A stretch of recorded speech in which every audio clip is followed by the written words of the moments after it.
ډېره مننه د مفکورات څېړنیز مرکز حیات روغاني صاحب ستاسو له ملګرو. نننۍ مکالمه مباحثه چې کومه ده ناسته دا ډېره اهمه ده او ډېره ګټوره هم ده. د هغې وجه ده دا لامل د هغې دا دی چې یو خو په میدان باندې یو سیاسي مبارزه روانوي، قامي تحریکونه کوي، سیاسي ګوندونه کوي، ولسونه کوي په څه نه څه شکلونو کې. داسې مختلف ادارې، مختلف شخصیات په قامونو ولسونو کې چې هغوی د خپل وس مطابق د خپلې خاورې د ولس دپاره هلې ځلې کوي. دا هر څه چې کېږي د عمل هغه میداني هغه رواني، خو خامخا په دغه قامي عمل کې کمزورۍ همي او دغه مزل یا دغه حرکت چې کوم دی دغه قامي حرکت دا ډېر مضبوطېدی هم شي، ډېر پیاوړی کېدلی هم شي، ډېر ګټور کېدلی هم شي. د دې دپاره داسې علمي مجلسونه د پوهانو دا ډېر ضروري، ډېر لازمي. د کامیش دپاره په میدان کې چې کم خلک لګوي نو هغوی ته ډېر کله تکله خپلې کمزورۍ هم په نظر نه راځي او ځینې داسې ګټې چې هغه په هغه حرکت کې په هغه خوځښت کې ممکن کېدلی شي نو د هغې د ډېرېدلو دپاره نور داسې مشورې، داسې آرا علمي او فکري دا مهمي. خبره موږ چې کوو یو زموږ وس حال دی، نن دی زمونږه، او یقینا چې په دې نن کې مایوسي هم شته دی، ډېر مشکلات هم شته، ډېرې ستونزې هم شته دی. او دا څه چې لیدل کېږي نو ډېر خلک زموږ د دې خپل قامي مسایلو د حل او د دې مزل نه ستړي همي. خو بل لور ته که موږ ګورو نو زموږ مایوسي چې کومه ده یا زموږ ستړي کېدل یا زموږ ناسته دا زموږ مسایل کمولی نه شي، بلکې دا به نور هم ډېروي. ځکه مایوسي چې کوم ده دا هیڅکله به په یو قامي عمل کې میدان ته نه راوړلی کېږي. او د هغې بنیادي وجه دی، بنیادي لامل دی چې کله هم په یو قام باندې محکومیت راځي، یو قام چې کوم دی د استحصال ښکار کېږي، د قامي زبېښا ښکار کېږي، نو دا یو دم څه اچانک داسې اتفاقي عمل نه وي، بلکې دا ډېر شاته ټولنیز اړخونه لري. په خپل تیر وخت کې په ماضي کې چې څه خبرې، څه دسیسې، څه کړنلارې داسې راروانې چې د هغې په نتیجه کې د قامونو د ولسونو مخې ته بدې نتیجې مخې ته راشي. نو هغه بد نتایج خو اکثر به لیدلی کېږي، په هغې خبره هم کېږي. نه دی ګنې چې یاره پښتانه هغه پخواني زرګونو کاله پخواني پښتانه دي او کله به په هند باندې ورځي او کله به په چین باندې ورځي او کله به په کشمیر باندې ورخیږي. د پښتنو مقدمه چې کومه ده، قامي مقدمه په دې وخت کې دا د خپلې بقا ده په دې خپلې خاوره کې. یعنې دا ولس دومره ژوبل شوی دی، دا ولس دومره ځپل شوی دی چې پښتون قام په دې خپله جغرافیه کې، په دې خپله خاوره کې خپل ژوند غواړي په دې وخت کې. نور د نړۍ حقیقتونه هم بدل شوي دي. نو د دې لپاره یو خواص به زموږ ځوانانو ته ده یا دا زموږ دا خبرې چې څوک اوري نو که ډېر نشو کولی نو کم از کم موږ له د خپل سل کلن تاریخ کره کتنه او مطالعه دا ډېره لازم ده. کله هم چې ولس مخې ته څه پاتې شوي دي، مقابله څنګه شوې ده، مبارزه څنګه شوې ده، ګټې څه راوړي دي، کمزورۍ څه شوي دي، زیانونه او نقصانونه څه پاتې شوي دي، او نن موږ له څه پکار دي د هغه حالاتو په رڼا کې. نو یقینا چې موږ یعنې ډېر اړخونه چې کوم دی دا د خپل د نجات دپاره موندلی هم شو او سپړدلی هم شو. کومه موضوع چې د زموږ د مکالمې د امبیلې چې کومه غذا وه، کومه جګړه وه، په هغې کې پښتانه رایو شوي وو او بیا دا دور زمانه چې کوم دی د اوسه سیاسي حرکتونو ته، سیاسي پاڅونونو ته، قامي حرکتونو ته موږ راوباسو، راتړوي. نو یقینا چې د دې ترمنځ ډېره بنیادي رشته او بنیادي تړون د دې په منځ کې راځي. پښتنه خاوره یا پښتنه جغرافیه چې کوم ده دا ډېره زیاته اهمه په تاریخ کې پاتې شوې ده. یعنې نن که تاسو یې نه که نه په دې لنډ وخت کې سلګونو کلونه موږ نه رخلو، 40-42 کاله زمانه به موږ راوالو، نو په نړۍ کې چې کوم دوه ستر ښکرورو، ستر زورورو، سوپر پاورز چې چاته ویل کېدل، یو سوویت یونین USSR، بل چې کوم دی یونایټډ سټیټ امریکا. دا دوه طاقتونه دي د نړۍ مادي طاقتونه دي د اقتصاد او د ټکنالوژۍ سره. نو په نړۍ کې تاسو ګورئ 180 یا څه کم 200 هیوادونه دي، او په دې کې به تاسو ته ډېر کم داسې هیوادونه خاورې میلاویږي چې په هغې کې دا د نړۍ زورور راغلي دي یو بل سره مخامخ شوي دي. نو دغه رنګې شوروي اتحاد، بیا امریکا او د هغې تلل او راتلل، او بیا د هغې نه پس چې کوم دی په دې اوس وخت کې یو بل نوی چاپېریال چې د ولس سره یو تشویش پیدا دی په دې خپله خاوره کې چې تیر هو تیر دي، تیرې چپې هېرې خو راتلونکي شمارل غواړي، راتلونکي بدبختۍ چې کوم دی نورې ممکنه په دې خاوره راتلل غواړي. نو دا هر څه چې موږ وینو نو دا د دې خاورې اهمیت واضحه کوي. اگر چې ځینې پوهان زموږ دا نظر او دا رای هم لري چې زموږ مسایل دا زموږ په جغرافیه کې دي یا زموږ د بدبختۍ لاملونه دا د دې جغرافیې نه پیدا دي. دا حقیقت دی، خو زما په خیال د ظاهر بینۍ تر حده پورې یو حقیقت دی. یعنی دا جغرافیه که زموږ د تباهي او د بربادۍ سبب ګرځېدلې ده او په دې کې مسایل چې کوم دی پیدا کړی شوي دي او د نړۍ داسې زورور راځي چې اړول د هغې د مقابلې منګنئ. نو که بل لوري ته موږ وګورو نو دا جغرافیه چې کوم دی د دې بدبختو په شان چې څنګه دا بدبختۍ پکې قوي دي، داسې په دې کې ګټې هم چې کوم دی کلکېدلی شي، مضبوطېدلی شي، ډېرېدلی شي او مخکې په دې کې تګ کېدلی شي.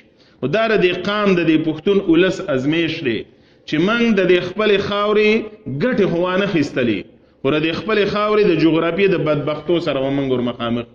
نو ځکه دا هم یو فکر دی چې که دا پښتانه وي او دا د نړۍ په بله جغرافیه کې وي، په لویدیځ کې پراته وي، دغه رنګې په مشرقي بعید کې پراته وي، یا دغه رنګې په مشرق وسطا کې منځني ختیځ کې پراته وي، نو شاید چې دا د نړۍ اوس یو ډېر پرمختللی قام هم وي. دا امکانات هم شته دي. خو که دا هر څه موږ ګورو خو زموږ د دې خاورې نه بیا هم تېښته نشته. موږ ته پیښه هم په دې خاوره کې ده او تېښته هم د دې خاورې نه نشته. نو حل هم په دې خاوره کې به رایستلي او دې ولسونو له به رایستلي، بل څه به نه کول پکار. نو په دې اړه باندې د پښتنې خاورې اهمیت د هر یو سیمې په خپل ځای باندې دی. د پېښور دا ښار چې زموږ سره دی که نه، نو که چېرته په دې خاوره باندې بدبختۍ نه وی نو د پېښور ښار به په اوس وخت کې د شنګایي، د بیجینګ، د ټوکیو او دغه رنګې د بینکاک او د لندن او یا د لاس ویګاس د ښارونو مقابله کولې په اقتصاد او معیشت کې. دا پېښور ښار دومره په یو ارزښتناکه خاوره باندې پروت دی. ګوره یو طرف ته جنوبي ایشیا ده، نیمه نړۍ پرته ده بیا هغې ته، دغه رنګې بحر هند مخې ته پروت دی، بل طرف ته سنټرل ایشیا پرته ده، یورپ دی، یعنی نیمه نړۍ دلته راجنګېدلې. پېښور پښتونخوا دا په دې چوک باندې پروت دی، په دې مینځ باندې. تاسو ګورئ که نه د سی پیک یو خبره په یو وخت کې راله، نو د سی پیک دا روډونه او دا روډس زموږ نه چپه کړی شو. دا په دې بنیاد باندې اخوا دې خوا کړی شو چې یاره د دې پښتنو د دې خاورې یا د دې پېښور ښار اقتصادي اهمیت پیدا نه شي. ځکه مسله خو زموږ په اقتصاد کې هم جوړه ده، په اکانومي کې هم جوړه ده، بدامني هم د هغې سره تړل شوې ده. نو په دې اړه چې موږ تاریخ ته بیا لږ ورځو خپلې موضوع ته راځو، نو د بونیر دا خاوره چې کومه ده نو دا هم په تاریخ کې ډېره یاد او ستره پاتې شوې ده. بیا د امبیلې د دې خبرې نه زه لږ وړاندې به لاړ شم، یو څو سوه کاله وړاندې د بونیر د تاریخ په اړه باندې په 1580 کې د مغولو یو لوی لښکر رالی د جرنل زین خان په مشرۍ کې. دا مغولو او دغه رنګې د پښتنو د والو دپاره په دې اړخ باندې رال دا لښکر یې رالی او داسې د پېښور په لور باندې مومن او باجوړ دا ارڅ یې ووالو او دغه رنګې په چکدرو په ملکڼ باندې بونیر ته چې کوم دی راورسېدل، د بونیر خاورې ته راورسېدل. په دغه ځای کې چې کوم دی د پښتنو سره مخامخ شو، د پښتنو د یسرزو اتلان دي او یو لویه جګړه د بونیر په خاوره باندې د مغولو سره وشوله. په هغې کې زموږ څېړنکار دا وایي یو رای چې کوم ده په هغې کې د 8000 او بله مستند رای دا ده چې د مغولو 52,000 لښکرو او دا 52,000 لښکر چې کوم دی دا د بونیر په کنډونو کې پښتنو جوبل کو مړی کو. په دې کې د مغولو چې کوم ستر جرنیل دی راجا بیربل چې کوم یادېږي مشهور د هغې په هغه نورتنو کې چې کوم شامل دی، نو دا هم په دغه بونیر کې ووژلی شو.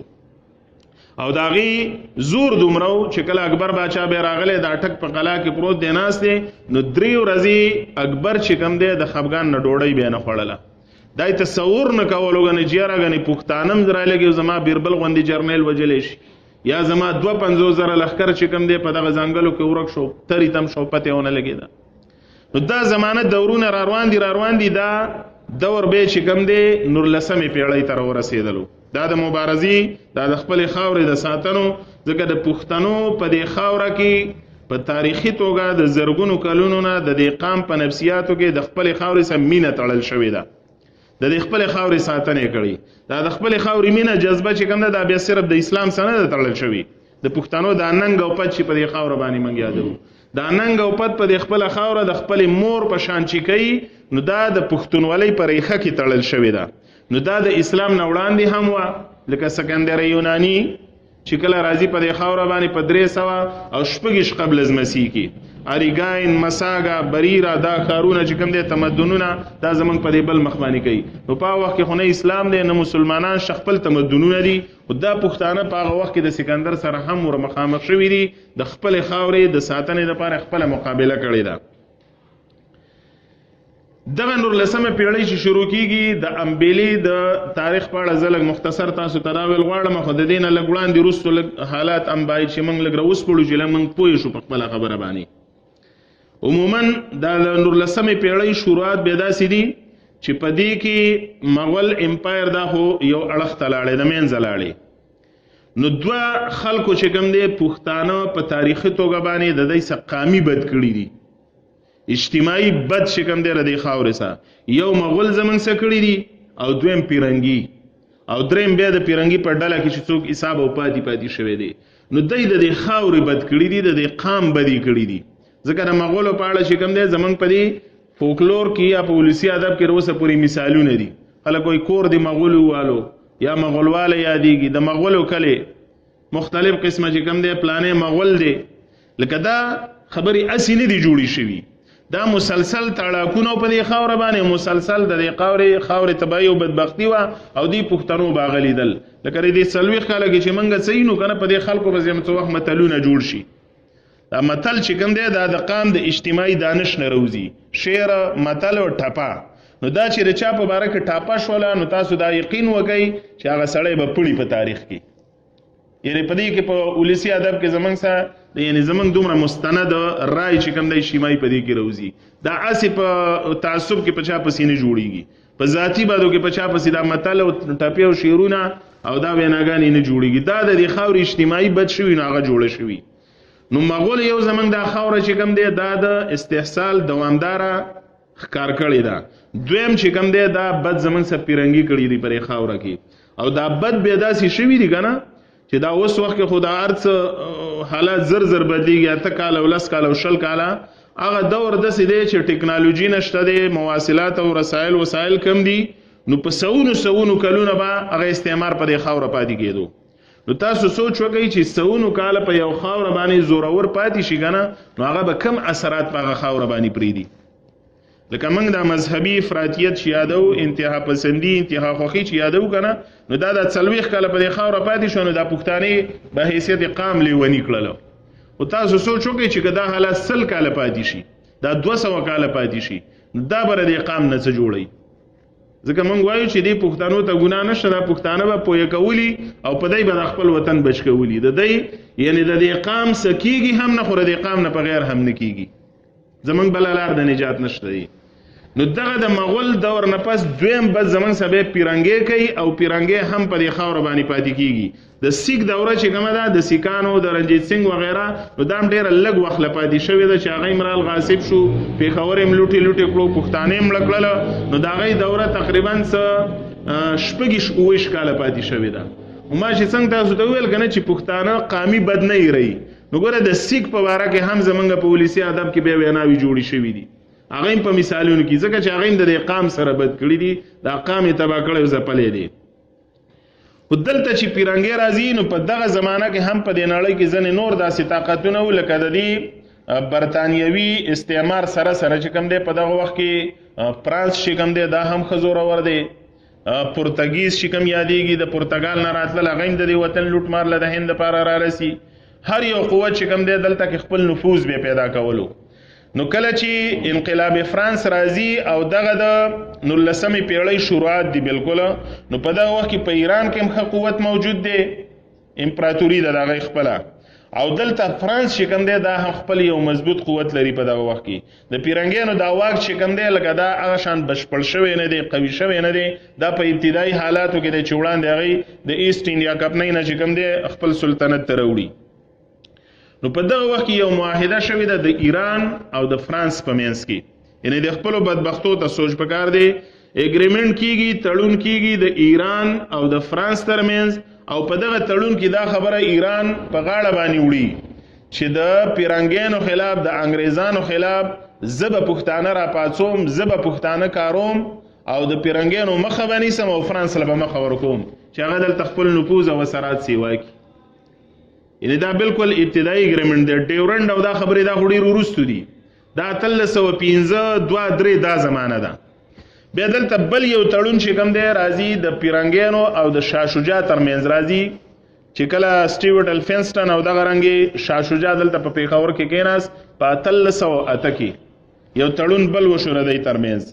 بل یو تړون بیا راځي د سیکانو او د شاه شجاع ترمنځ چې د افغانستان یا د پښتنو د خاورې ډېرې برخې هغه ته یعنی ډېره ویړیا ورکړلې د پیغورجنې لهجې په انداز کې په تړون کې هغه ته وسپارل شولې.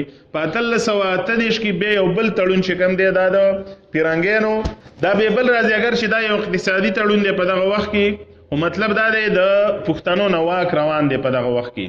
امیر دوست محمد خان چې کوم دی دا یو اړخ ته کړی شولو او اولنې افغان د پیرنګیانو جګړه چې کومه ده په دغه وخت کې پیښه شوله، دلته کې مخې ته راله.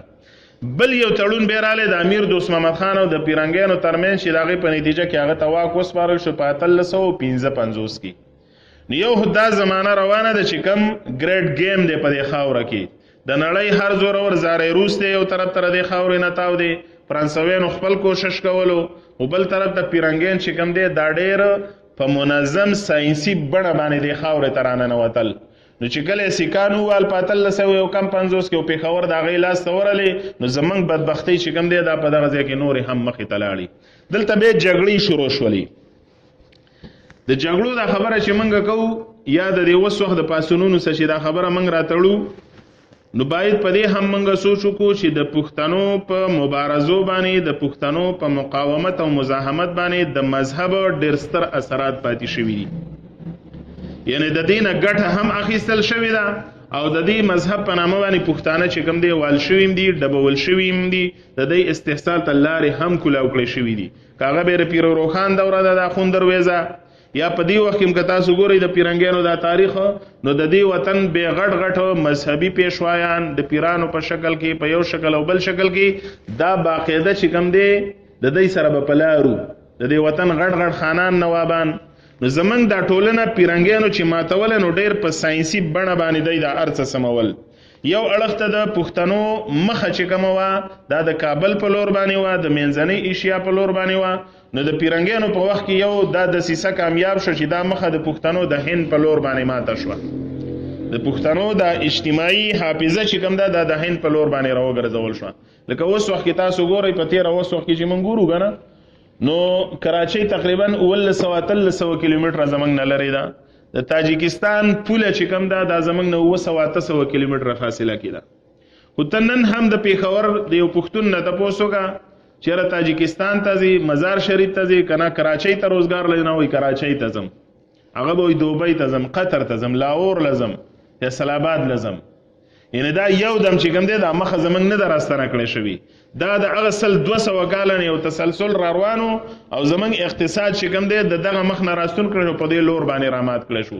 ځکه نن هم زموږ دا تجارتي لارې بندي کړی شو. باجوړ ناواپاس، په چترال کې درپاس، په دیر کې بینشۍ، په مومندو کې ګوسړی، یا دغه رنګې په کورمه کې خرلاچي، تریمنګل، په شمالي وزیرستان کې غلام خان، بیا انګور اډه، داسې د چمن پورې. نو دا زمونږ په سوونو لارې وي، د 300 نه د بره لارې وي، کنډونه او تګ راتګونه د دې دا ولس خپل منځ کې تړل شوی و. په هغې کې یو دا ګټه وه د ولس مات نه و، د ښه او بد نه به خبرېدل، د مړي ژوندي نه تګ راتګ، جرګې مرکې، نو بیلتون به په دې ولس کې نه راتلو. او دویم اقتصاد جوړ په دې لارو باندې. نو نن هم زمونږ د اقتصادي لارې چې تړل شوي او بندي کړی شوي دي نو دا هم دغه هدف دی چې هغه د پیرنګیانو د وخت نه تسلسل حاصل کړی دی چې د دې پښتنو مخه چې کوم دی دا په دې لور باندې نشي. نو دې لور ته څه دي ګوره وسطي ایشیا منځنۍ ایشیا تاسو سټډي کوئ که نه دا د په دې وخت کې د جنت یو ټوټه ده د ځمکې په سر. د نړۍ داسې وسایل نشته چې په د خاوره باندې نه دي پراته. د نړۍ په سر باندې داسې ټکنالوژي نشته چې دا په خاوره باندې نه ده پراته. د نړۍ په سر داسې روزګار نشته، داسې معدنیات نشته چې په هغه خاوره نه دي پراته. مطلب دا دی زمونږ په تصور کې هم دا نه راځي چې که موږ ګورو نو موږ یاره دا لار چې کوم ده په د یونیورسټي روډ باندې تپوس وکړه دا لار تورخم ته تللی، د تورخم نه هغه د پښتنو دید ختم دی. یعنی د سنټرلي شي هغه نظر زمونږ دومره رالنډ کړی شوی او را محدود کړی شوی دی. دویم چې کوم دی د پیرنګي په دور کې زمونږ بدبختي او بربادي په دې باندې راوستل شوله چې دا قام دا ټولنه دا ولس چې کوم دی دا په طبقاتو کې ویشل شو. اصل پښتانه ماتو د قبیلې تعصبونو په نوم باندې نن هم چې دی دغه اثر په من کې شته دی. نو دا پښتانه چې کوم دی څوک به د خان په نوم باندې امتیازي کړله، څوک به د مولا صاحب په نامه، څوک د پیر صاحب په نامه باندې، څوک به دغه رنګ د شمس العلماء په نامه باندې، څوک به په یو نوم څوک په بل نوم باندې. نو دا هغه طبقه چې کوم وه په دې ټولنه کې به پښتنو د پیرنګیانو جوړوله. دا څوک نور خلک نه راتله. د پیرنګیانو تاسو د پوجونو تفصیلات وګورئ د دې خاورې خلک به وله جنګېدل. یعنی دا غزې نه خو به د هغې ډېر کم خلک وو، یا به جرنیل و یا به برګډیر و یا به کمانډر و، ډېر لږ خلک به و. لښکر چې کوم دی دا هم په دې خاوره کې به جوړ و. نو دا هغه طبقات په دې ټولنه کې جوړ کړی شوي وو چې اسیم د پښتنو ټولنه د جهالت او د قبایلي کرکو د لاسه ماته وه او دی ورپسې نور هم په دې کې دا طبقات منظم کړله، هغې له امتیازات ورکړه. دغه امتیازات د مغولو په وخت کې هم وو.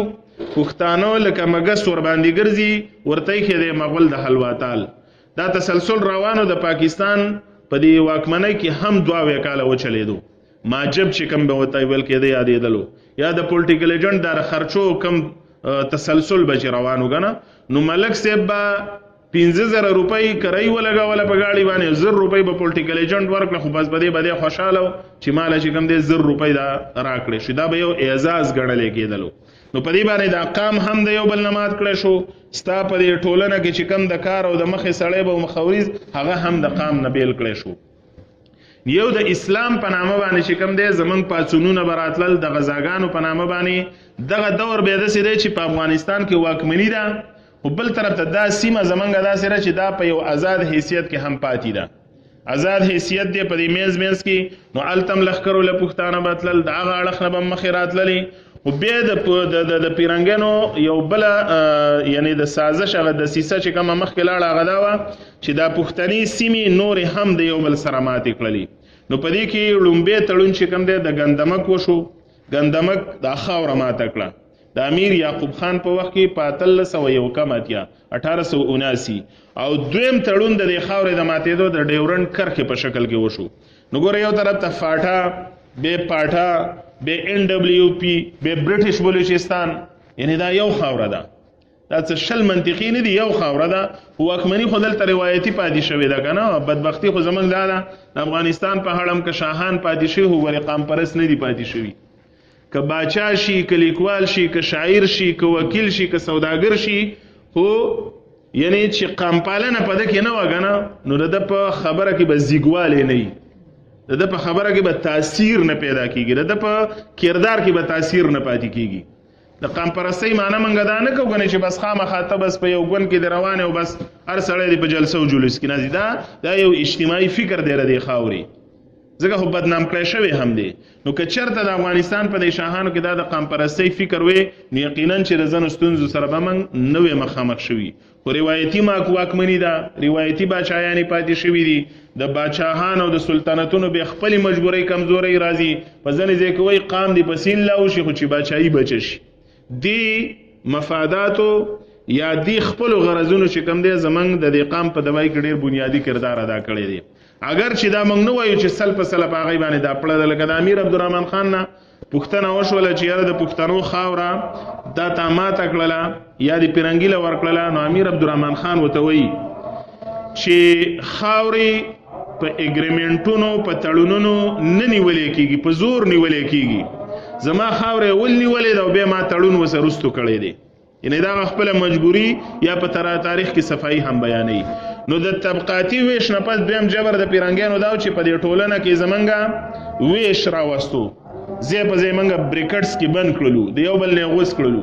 لکه تاسو به عمومي اوړئ زمونږ د رباجوړ نه وزیرستان پورې دا بیلټ نه دی، دا نن هم د پښتونخوا نه ځان بیل حسابوي. څه خلک خو پرېږده تصور به کې رواني قامي مزله خو که ته وزیرستان د باجوړ د مومندو سړي سره کېناستې نو هغه د ښکته پښتون بل شان ګڼي.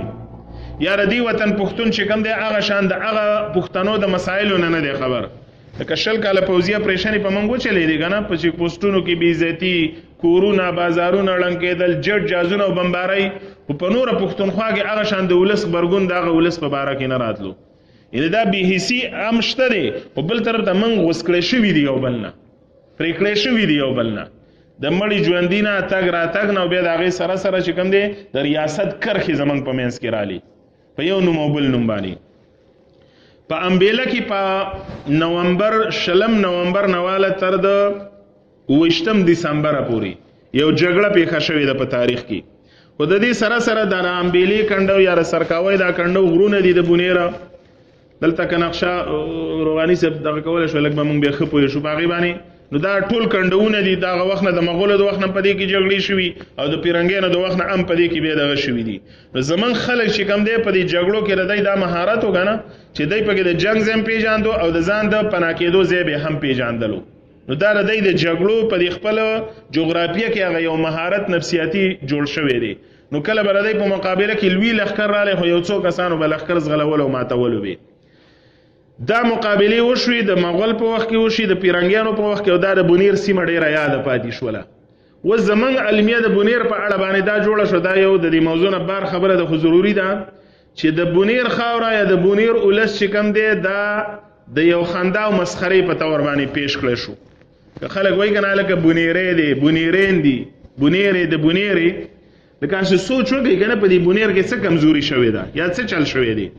تاسو لاړ شئ د بونیر دا وطن سیمه مو ولیدله که نه، نو یو جنت دی بلکل، غرونه دي او مرغان دي او اوبه دي او بس یو خوږه فضا ده او هوا ده.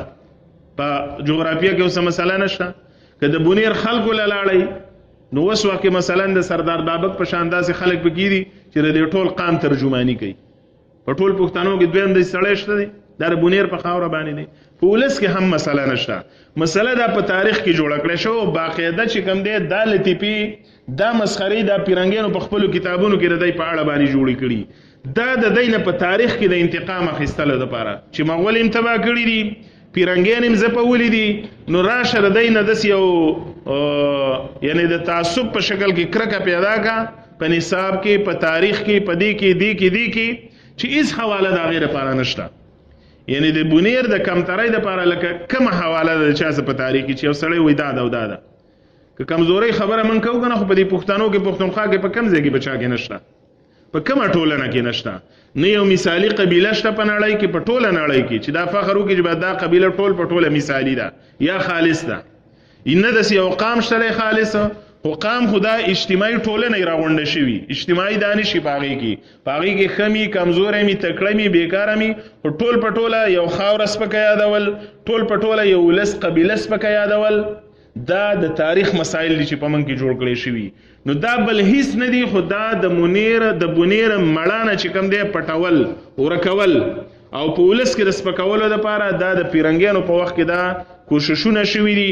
او بیا د بده مرغه نه چې کوم دی په اوس وخت کې لکه تېر کال ګابا څوک یو پبلیشر و هغه هم د بونیر په اړه باندې دا مضمون دا تسلسل دی وخته هم را رسېدلی دی. او په تاریخ کې کومه کمزوري نشته دی په دا خاوره. نو په امبیله کې یو جګړه جوړیږي. دا جګړه داسې ده چې د افغانستان سلطنت په خپل ځای باندې دی، خو دلته دا خاوره ازاده ولسونه دي په دې کې.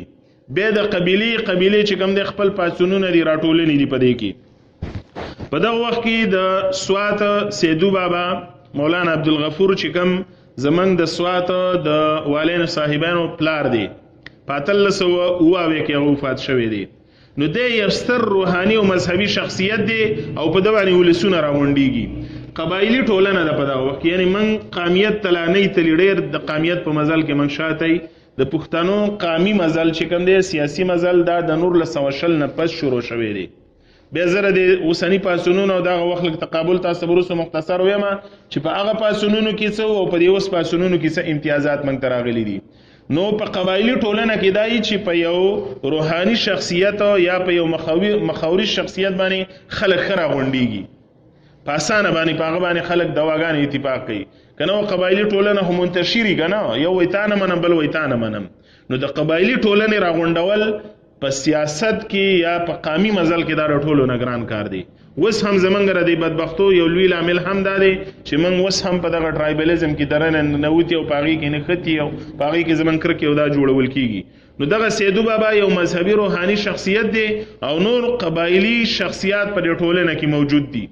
لکه اډی سی بیا دی کې په دغه وخت کې د ننګرهار په اړه باندې داسې په دیر کې شکم دی د غازی عمر خان نیکه فیض طلب خان، یا په باجوړ کې د قاضی عبدالحلیم اثر نیکه سید احمد خان، بیا د دیر نوابانو په نیکونو کې غزن خان، یا د مومند په سیمه باندې د لالپوري په خانانو کې سعادت خان. یعنی دا داسې لوړ شخصیات دي په هغه وخت کې. نو دا جګړه چې کومه وه د بونیر دا سره پاسه 2 میاشتې مسلسل چلیدلې ده. د امبیلې جګړه موږده شوې ده. د پیرنګیانو لښکرې هم قوي دي او د پیرنګیانو د لښکر کمانډ چې کوم دی په دغه وخت کې سر نیول چمبرلین کوي. چمبرلین چې کوم دی لکه دا د برطانیې بیا وزیر اعظم پاتې شو، دا د هغه نیکه و مستر چمبرلین، دغه رنګي نوم و دغه. نو دا برګیډیر دی په دغه وخت کې، سره پاسه 10,000 لښکر دی دسه. د پښتنو په اړه باندې ویل کېږي چې دی خو غزاګانې او جګړې کوي وخت په وخت باندې، او دا جګړه هم ستره ده، دشمن هم قوي دی. نو تقریبا 100 قبیلې داسې وي د پښتنو د مشرانو چې دا ټولې رایو شولې په دغه وخت کې د پیرنګیانو په ضد باندې. مخې ته دا شخصیات دي او 100 قسمه بیرغونه پښتنو پورته کړي. دا المیه وسم نه ګوره د یو بیرغ لاندې را پښتانه وسم نه راغونډيږي. بیرغ دې موږ ویدار چا خپلې دا بیرغ ډېر خوښ دی. په قامي مقدمه دی رایو شي، په قامي مسایلو او داغي په حل باندې اتفاق پکار دی. نو دلته تنگ نظری هم نه د پکار خپل قامي مزل وړاندې بوتللی. نو پښتانه خو منتشر دي، خو دلته د دشمن په مقابله کې یو کیږي. دا په ګډیر یو بنیادی پوینټ دی او مثبت اړخ دی په دغه کې چې دای سره د دینه چې 100 جنډي پورته کړی دي او د دشمن مقابله ته رایو شو. او داسې رایو شو چې سره پاسه په 2 میاشتو کې په تسلسل سره پیرنګیانو لماتې ورکړله. هغه د دغه امبیلې په جګړه کې ووالی شو. خلاصه زمنګ د خبردار د امبیلې په حواله باندې چې پښتانه رایو شو د خپل غاصب د يرغلګر د دشمن په مقابله کې، سره د دینه چې دای په قبیلو کې تقسیم دي، سره د دینه چې دای د مختلفو شخصیاتو په اثر پذیرۍ کې هم د غرنګ خکیل دی او گیر دي، او سره د دینه چې د دای ترمن شلون هم شتړون هم داسې نشته دي. او بیا هم پښتانه رایو شو. خو دی وحدت دومره کار وکړو چې د چمبرلین په شانته کې سړی وزغله او په دغه غنډونو کې ویوالو. نو دا د یووالي ګټه راووتله او داسې راووتله وایي د امبیلې په کامبیلو کې ګیدړ ماړه شو د ګوګوره په لړمونونه، یا وایي په امبیله توره تیاره شوه، باباجي پورته کړه همسا چې رڼا شینه، او په امبیله دې رب شهید کا چې جنازه دې د سیدو بابا کوینه، او د امبیلې کنډو ته ګوره شهیدان پراته هورې شراب پرې ګرځوینه، او د امبیلې ګیدړ ساربو شو خوراک چې خوراک شو د ګورا او لړمونونه، او په امبیله خسنې وشو بره سنگر د باباجي ورسېدنه، او د امبیلې په کامبیلو کې ګورا پراته سستی پیټۍ ببر سرونه. نو دلته یو ځای چې کوم دی یو غونډځی فرهاد صاحب سیدو بابا او ټول د پښتنو مشران به په هغې کې راغونډېدل، او په دې کې به چې نن څه شي او سبا له څه په کار دي په دې باندې به جرګه کېدله. نو دغه یو کنډو دی، اوس په یو جومات هم وایي جوړ شوی دی په هغه ځای باندې. نو دا یو تاریخ دی زموږ سره دغه ځای، دا تاریخي دور دی بیا رارسي د افغانستان اثرات. یو خبره یاد ساتئ چې موږ کله د افغانستان ذکر کوو، د افغانستان په اړه باندې خبره کوو، لر او بر یو افغان دا خبرې دا چغیوال کېږي. نو زمونږ دا جغرافیه چې کوم ده که نه، لکه موږ د یو بل د ښه او بد د اثراتو نه نشو خلاصېدی، که په چا ښه لګي او که چا بد، که څوک یې مني او که نه مني. بیا په قامي مزل کې چې کوم دی لکه موږ ته پړاوونه دي، مشکلات دي. لکه بل ورځ ما یو خبره وکړله مال چې د فاټا دا کرښه د پیرنګیانو ودا ماته شوله په قامي مزل، په قامي شعور او اراده باندې، او بل چې کوم دی هڅه به کوو چې د برټش بلوچستان په لور 11 د پښتونخوا ضلعې غوڅې کړی شوي چې دا هم د دې برخه شي. دا زموږ بل ګام دی، دې له سیاسي اراده پکار ده. نو ډېرو ملګرو دا ویل چې یاره ډیورنډ سمه څه کوو، ډیورنډ ولې نه یادوئ؟ نو خبره دا ده که نه چې موږ لږ خپل ځان ته به هم ګورو، مسایلو ته به هم ګورو، خپل زور او توان او وس ته به هم ګورو. مسایل زموږ دا دي چې یو د فاټا کرښه په 119 کالو کې موږ د منځه ویوړله. یعنی په دې شته ملک کې، په دې شته ریاست کې، په شته پاکستان کې یو انتظامی کرښه، ریاستي هم نه ده. بیا بل ریاستي کرښه تا داسې پراته ده که نه چې نیم پښتانه د وسایلو ډکه خاوره دا زموږ نه غوڅه ده. بلکل هغه موږ بلوچ حسابو، ترام پښتون نه د پوسه کوي بلوچین پښتانه. یعنی دومره زموږ په دې شعور کې دا خبرې رانه نه ایستلې شولې. خو موږ د هغې ټولو نه ګامونه پورته کوو، بل دا زموږ هغه سطحیت ښکاره کوي په یو خبره کې. اپروچ چې موږ کوو په سیاسي نظر کې باید چې حقیقتونو ته ګورو. تاسو ګورئ دا د خاورې ماتېدل چې کوم دی یوازې په دې پښتنو کې نه دي شوي. د عربو جغرافیه چې تاسو ګورئ که نه، د عربو جغرافیه نو دا څومره هیوادونه چې پکې جوړ دي که نه په دې عربستان کې، نو دا ټول په یو وخت کې یو خاوره وه. دا هم د پیرنګیانو ماته کړله. اوس په دې وخت کې په عربو کې جمهوریت هم نشته دی، شخصي واکمنۍ دي، یعنی نشته دی پکې. په عربو کې اسلام هم نشته، کوم اسلام باندې دا پښتانه لالیږي که نه، لکه دا اسلام په موږ ډېر دی، په عربو کې دا اسلام هم نشته. خو د عربي ژوند زموږ نه ښه دی، ځکه عربي ځان بدل کړی دی. دا اوس هغه د صحرا بدو نه دی پاتې، هغه صحرانشین دا نه دی، هغه ټکنالوژي خپله کړې، ساینس یې خپل کړی. اگر که جمهوریت لم لا نه دی راغلی، خو د اقتصاد ستونزه چې کوم ده دا د ولس یې حل کړې ده. نورې کرښې هلته کې هم شته دي، زموږ ترمنځ خو دا کرښې شته دی، خو د دې کرښو سره زموږ اقتصاد یې له مرۍ نه نیولی دی. نو دا قهر د ولس چې راپاسي که نه، نو دا په دې بنیاد باندې راپاسي که نه. نو تاسو مثال وګورئ، د یورپي یونین تقریبا 28 هیوادونه دا په نړۍ کې را یو دي، ریاستونه د هر چا موجود دي، کرنسي د هر چا په خپل ځای ده، یووالي ته هم پکې تلي، برطانیه ته بار هم لاړه، پیژنپاڼې د هر چا خپلې دي، پاسپورټونه په خپل ځای دي، خپل باچان او ووټونه او الیکشن او پارلمانونه په خپل ځای دي. خو یورپ چې کوم دی دا یو هیواد ګرځېدلی دی. نو ځکه موږ دا ګڼو چې په دې ګاونډ کې زموږ سره ریاستونه راسه دي، که هندوستان دی، که ایران دی، که افغانستان دی. خو باید د دې ګاونډ د دې دشمنونو آخر خلک حاصلی څه؟ بیا زور د دې ولسونو ته راځي. تیر وخت کې د ISPR یو هغه یو دغه کړی تردید یې راوړی و چې یاره د ډیورنډ په کرښه کوم ازغن تار راوړل شوی، نو دا خبره غلطه ده چې موږ قام ګنې مات کړی دی. یعنې دې منلو ته هم څوک نه دي تیار. خو ته راشه که موږ اینو هلته که نه، تاسو یا که چا لږ ریسرچ کولی شو چې په دې کرښه باندې کمې ستونزې دې ولسونو ته ورپېښې شوي. یعنی قام ماتېدل څه ته وایي؟ مور او زوی چې کوم دی دا د یو بل نه جدا شوي، رور او رور د یو بل نه جدا شوي دي.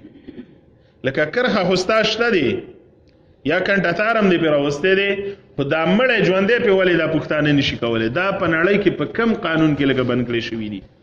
بلکل د انسانیت سره دشمنی روانه ده د دې پښتنو په دې خاوره باندې. دا خبرې به راپرېږدو، زه د لنډ وخت له به اوس راشم کوم ولسي پاڅونونه چې رال په دې وخت کې. د تیر وخت نه موږ دا خلاصه راایستلی شو چې کله هم پښتانه یو شوي دي، اگر چې د هغوی څه سیاسي اراده هم نه وه، د هغوی څه د قامي مسایلو خبرې هم مخې ته نه وې پرتې، خو وحدت او یووالی چې په قام کې رالی، نو دشمن یې چې کوم دی دا په ګونټو کړی دی، مقابله کړې ده. اوس زمانې ته چې موږ راشو چې زموږ سره سیاست هم راسه دی، زموږ سره د جمهوریت شکلونه د ولسواکۍ هم شته دی، زموږ سره قامي مسایل او ستونزې او په هغې باندې لیکل او خبر او سیمینارونه، جرګې او غونډې د دې تصور اړول 100-200 کاله مخکې ونه. نو چې اوس وخت کې په دې قام کې وحدت راشي، یووالی راشي، دا به څومره زور کوي، دا به څومره مخکې ته ځي، د دې به څومره ګټې موږ ته په دې وخت کې را رسېدلی شي. نو د نجات لار د پښتنو چې کوم دا په دې وخت کې هم وحدت دی. اوس وحدت به څنګه راځي؟ یووالی به څنګه؟ څوک د وحدت شکلونه وایي چې یاره د پښتنو قامي ګوندونه دي یو شي، څوک وایي د پښتونخوا په سیمه ګوندونه دي دا دي یو شي، دا دي یو شي. خو یوازې په ګوندونو کې مسله شاته په دې ولسونو کې هم زموږ مسایل پیدا کړی شوي. نو ګوره تقریبا زما د خپل نظر مطابق ارمان صاحب هم په دې رای ورکړي چې 80% برخه د پښتنو دا غیر سیاسي ده په دې وخت کې. بلکل د سیاست د حقیقت او د ساینس د پښتانه خبر نه دي. بیا د دې غیر سیاسي توب او د بدامنۍ د دې مسلې سره سره د پښتنو اقتصاد چې کوم دی په دې خاوره کې ختم کړی شوی دی، غریبي په دې خاوره کې جوړه کړی شوی. دا وطن غریب نه دی. یعنی تاسو وګورئ کنه په دې قطر کې لکه څه دي، په قطر کې د تیلو وسیله هم دونه نشته دی، هغه په LPG چې کوم دی جوړ کړی دی، دا ګیسي مصنوعي جوړ کړی دی. یا تاسو د نړۍ نور داسې ډیر بېشماره هیوادونه دي چې د جاپان په شانته کې دغه رنګې په نور یورپ او په امریکې په دې هیواد برازمونو کې چې د هغې څه وسایل نشته دی، خو هغې بیا خپل پرمختګ سم کړی دی. وړاندې الوت یې کړی دی، د سپومۍ په لور باندې والوته. دا وجه څه ده؟ او سره د دې نه چې دا د پښتنو خاوره د وسایلو ډکه ده، دا د پښتنو خاوره چې کوم دی د وګړو د شمیر نه ډکه ده، دا پښتنه خاوره د خپل زرګونو کلونه د تاریخ د تسلسل نه یعنی راتېره شوې ده، خو بیا هم زمونږ په دې خاوره کې غریبي ده، فقر دی، نیستي ده. نو دا غریبي چې کوم دی دا خدای عمل نه دی په دې خاوره کې، دا قدرتي عمل، دا انساني عمل دی. او انساني عمل دا دی، د علي صاحب قول دا دی، هغه وایي چې یو سړی وږی اوده شو، نو ته دا مه وایه چې دله خدای رزق نه دی مقرر کړی، د دې سړي رزق چا خوړلی دی والی دی، د ده سړي په حق بل قابض شوی دی. دا تقریبا 80% پښتانه چې کوم دی دا ټک نه وړاندې روزګار له روان دي، کراچۍ ته، لاهور ته، دوبۍ ته، قطر ته، سعودي عرب او دا څه.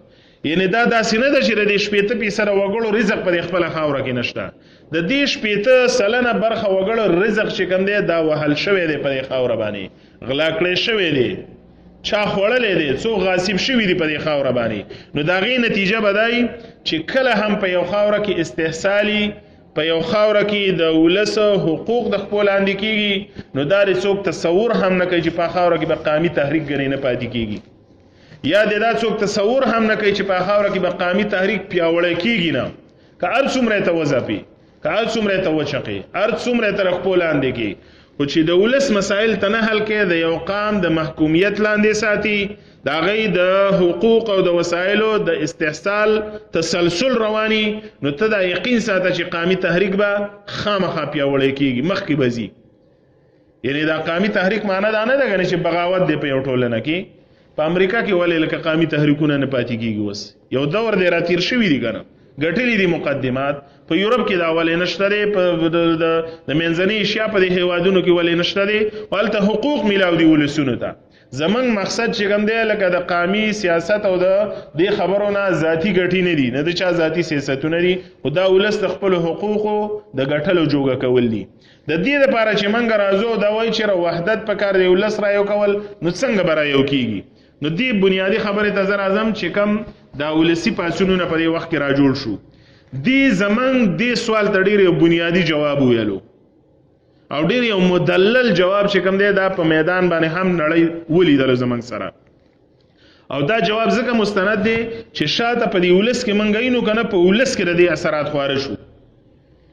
وګورئ یو خبره یاد ساتئ چې دا هر څه ام اچانک نه دي شوي، نه د 45 کالو غږ او چغه ده، د دې شاته چې موږ ځو که نه نو 100 کاله غږ دی په دې خاوره کې، دا د ولس غږ چې کېږي، دا د حقوق غږ چې کېږي، دا د غلامۍ غږ چې کېږي، دا د جبر غږ چې کېږي، دا د اقام د ویش او د تالان او د چور غږ چې کېږي که نه، نو د دې لپاره تسلسل پاتې شوی په دې خاوره کې په یو شکل او بل شکل کې.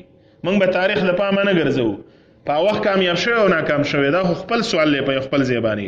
استاد دا قامي غږ چا ژوندی ساتلی او که نه، د اصل خبره دا ده. دلته تقریبا یو 13 کاله یا 15 کاله د 40 کاله نه چې موږ راتیر شو، نو په پښتنو کې یو بل نفسیات په دې ولس کې جوړ شوي، هغه دا دي چې پښتون سړی په دې وخت کې ذاتي ټکر وخوري، ذاتي تاوان ورورسي، نو دا قامي خبرې ته مودرېږي، دا سیاسي خبرې ته مودرېږي، دا اجتماعي کار ته هم راپاڅي. خو چې ذاتي زیان یې نه شوی، ذاتي ټکر یې نه خوړلی، نو حرام شکله د په غوږ باندې خبره لګي. لکه زه زمونږ دا سیول سرونټ چې زمونږ څومره دي، ارمان صاحب ډېر قیمتي خلک زمونږ څخه په دې کې شته دي، په دې پوهنتونونو کې د طالب علمۍ په وخت کې په دې کې ډېره جذبه او څه وي، خو دا چې کله سرویس ته لاړ شي که نه، نو څه وخت پس دی د دې هر څه نه تېري، تر دې دی هغه لیکل چې کوم دی هغه هم په پښتو کې به نه کوي، ځکه د ذاتي مسله حل شوله. نو تر څو پورې چې پښتانه د دې نه راونوځي چې ذاتي مسله حل کول نه، قامي مسله حل کول دي، قامي سوال حل کول دي، هغې پورې چې کوم دی موږ نجات کامیابۍ ته نشو تللی.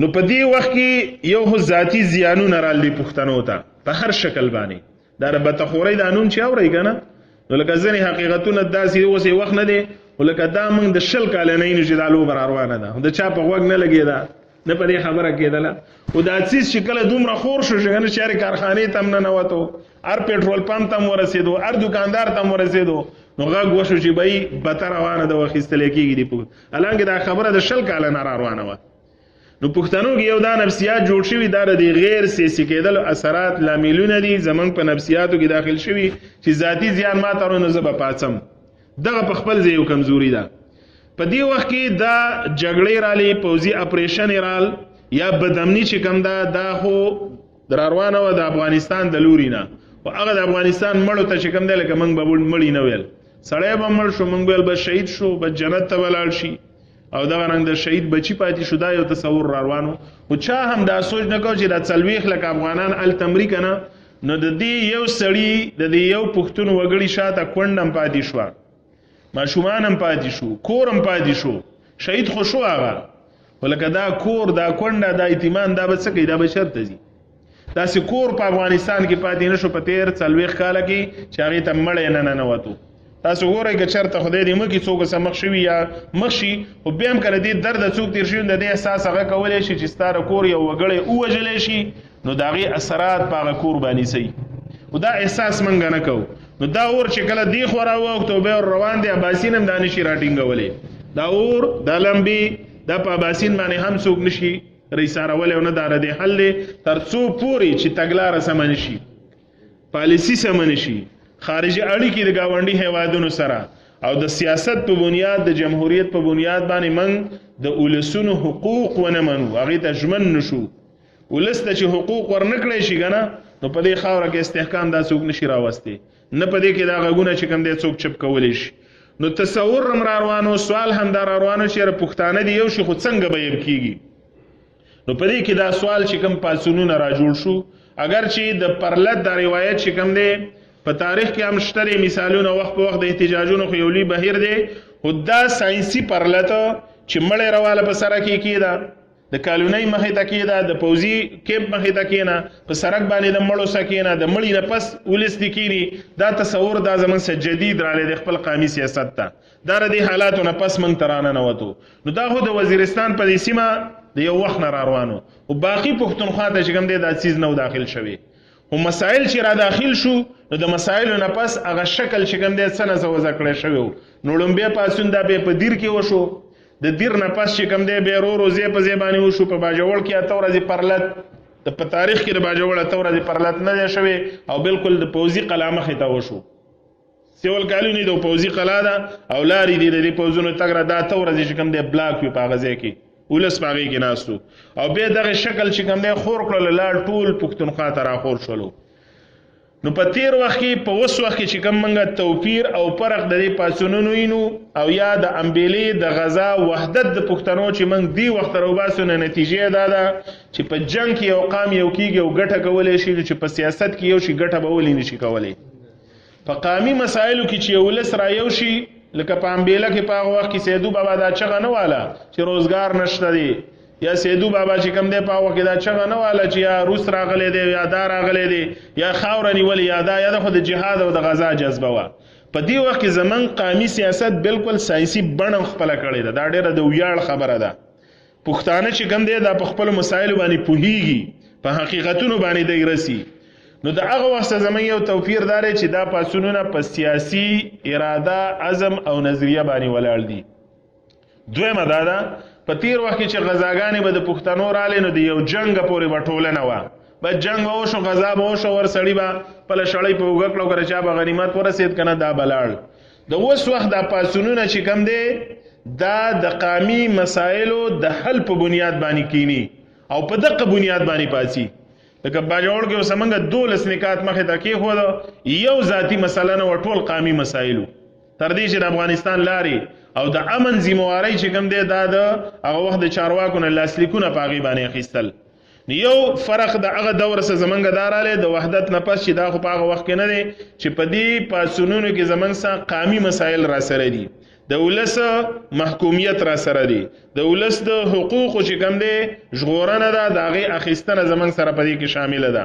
او د هغې سره سره یو مهم ټکی چې په دې پاسونونو کې شامل دی، دا ډېر ګټورم دی، دا ډېر بختورم دی، دا دی چې دا پاسونونه اسې جذباتي پاسونونه د دې شاته سیاسي دانش شاته پروت دی. سیاسي دانش د هغې زه یو مثال به درکړم. لکه په باجوړ کې زمونږ د پاڅون شاته 28 رکني کمیټي ده. نو په دې 28 کسانو کې د هر سیاسي ګوند د هرې قبیلې غټ ملک او مشر او هر نمور سړی چې کوم دی صاحب الرای دا په دې کې ناست دی. نو چې یو مړی هم وشي که نه، نو په 2 غنټې کې د هغه ایکشن کمیټۍ غونډه راطلب کېږي او د هغې په ضد باندې رد عمل ورکول کېږي. داسې په سوات کې، بونیر کې، بنو کې، وزیرستان کې یو سیاسي دانش د دې پاڅونونو شاته دی او د یو جذباتي غبرګون په ځای باندې خپل تسلسل ښکاره کوي. نو د تسلسل یو بل مثال دی زمونږ سره، لکه زمونږ ملکن ډویژن دی، بونیر، شانګلا، سوات، ملکن، دیره، چترال، باجوړ، دا تقریبا 8 ضلعې په دې ملکن ډویژن کې دي. نو د دې ملکن ډویژن مخکې وخت کې خو به داسې وه چې یعنې هغه تړون به نه و زمونږ په منځ کې. نو د خیلي په ورځ باندې په چکدره کې د ټول ملکن ډویژن د پاڅونونو غټه جرګه ده په خپل منځ کې. یعنی تړون مونږه راروان دی زمونږ ترمنځ، جذباتیت هم نشته دی، خو د سبا د تابعه لپاره تړون راروان. د دې تړون به ګټه څه چې د ملکن ډویژن تړون رالی، دا به سال پېښور ډویژن ته هم راغځي، دا به بله ورځ چې کوم دی بنو ته هم ورغځي، دا بله ورځ مانسیرې ته هم ورغځي. ټوله پښتونخوا به په دې شکل باندې موږ راغونډه کړو. بله ګټه د دې پاڅونونو چې موږ ته راله هغه دا ده چې خواره واره پښتانه، یعنی د پیپل ګوند نه چې کوم دی موږ چېرته د خپلو خاورو د مسایلو په باره کې خبره نه وه اورېدلې. په سوات کې به پیپلۍ د هغه دا پاڼه اوس هم وګورئ، خو د بېنظیره او د بلاول صفتونه به خو د پښتنو د مسایلو ذکر به نه وي. د دې پاڅونونو نه پس د پیپلي د خولې نه، د هغه د پاڼې نه، د هغه سوشل اکاونټ نه چې کوم دی په قامي خبرو غږ را روان دي. جمعیت علما اسلام زه تاسو ته وایم ډېرې ګیلې هم د هغې په باره کې شته، ډېر شکونه هم شته او ډېرې خبرې حقیقتونه اوس هم شته دی. لکه په وزیرستان کې ټول سیاسي ګوندونه او خلک راو، جمعیت علما اسلام پکې اوس نه کینی. زمونږ څه په باجوړ کې چې کوم زمونږ پاڅون دی نو د هغې لیډینګ جمعیت علما اسلام کوي. یعنې دا تصور موږ نشو کولی که نه چې جمعیت علما اسلام دی دا وایي چې د افغانستان لارې کولاو کا، یا جمعیت علما اسلام مرګري ګنې به دا غږ کوي که نه چې بدامني موږ نوره نه غواړو په دې خاوره باندې، او که ګوټ دی او که بیټ دی دا شی نه درغونډ کوي، کاره په جار باندې دا غږونه کېږي. نو یو دا اجتماعي غږ د دې ولس قامي غږ چې کوم د زمانو نه راروانو، نو دا هر یو فکر او سوچ ته ننوتو د دې پاڅونونو په نتیجه کې، او د هغې سره سر چې کوم دی په مستقبل کې زه خپل آخري خبره په دې باندې کول غواړم چې موږ ناهیلي کېږو به نه. باچاخان مرکز کې چې کومه جرګه وشوه په هغې کې قامي تحریک جوړ کړی شو، اگر چې هغې لا منظم شکل نه دی اختیار کړی، ځکه په هغې کې اوس هم د تحریک انصاف او د جمعیت علما اسلام نمایندګي نشته دی. بار بار هغې ته ویلی کېږي تر اوسه پورې هغې اوس هم نمایندګي نه ورکوي. نو کوشش یو روان دی چې زمونږ په قامي کچه د صوبې په کچه باندې دغه تحریک مخې ته لاړ شي او دا پاڅونونه چې کوم دی دا بیا د هغې سره غونډ شي. نو که څوک بیا سیاست په هر لور باندې کوي، د هرې جنډې لاندې کوي، خامخا په هغې کې ځي، نو کم از کم زمونږ قامي بیانیه چې کوم ده دا به په دې خاوره باندې راغونډه شي. چې راغونډه شي نو دغه پیپلی کسان له پارلمان راتلو هم د قام خبره به کوي. د جمعه اسلامي غړي به تاسو یې نه یې که نه، اگر چې د نورو په خولو نه راځي، خو نن که په سینټ کې خبره کوي نو هغه د قام خبره په دې خوله باندې راولي. نو زمون کوشش به دی چې که دا خواره واره پښتانه په هر سوچ باندې دي او په هر اجنډه باندې دي، خو چې دی په جنګونو کې رایو شوي نو چې سیاسي دانش لري دا ولې په قامي بیانیه نشي رایو کېدی. دا بالکل ممکن کېدی شي. اخلاص به غواړي، خلوص به غواړي او دې له به هڅه کول غواړي. یو کار هم ګورې په ناسته باندې نه کېږي، دا یاد لرئ. که سیاست کوو منګه، قامي کار کوو منګه، د قام ګټې لټو، نو په هغې کې خپل کور هم پرېښودل غواړي، خپل روزګار هم پرېښودل غواړي، جذبه به جوړول غواړي. نو دغه جذبه چې کوم دی په امبېله کې جوړوم، ګټه د قام له راغلي او که اوس په دې پاڅونونو کې راله او دوام یې اختیار کړو، نو موږ هیله مند دي انشاءالله، هیله مند دي چې اوس به هم د قام له ګټې راوړي.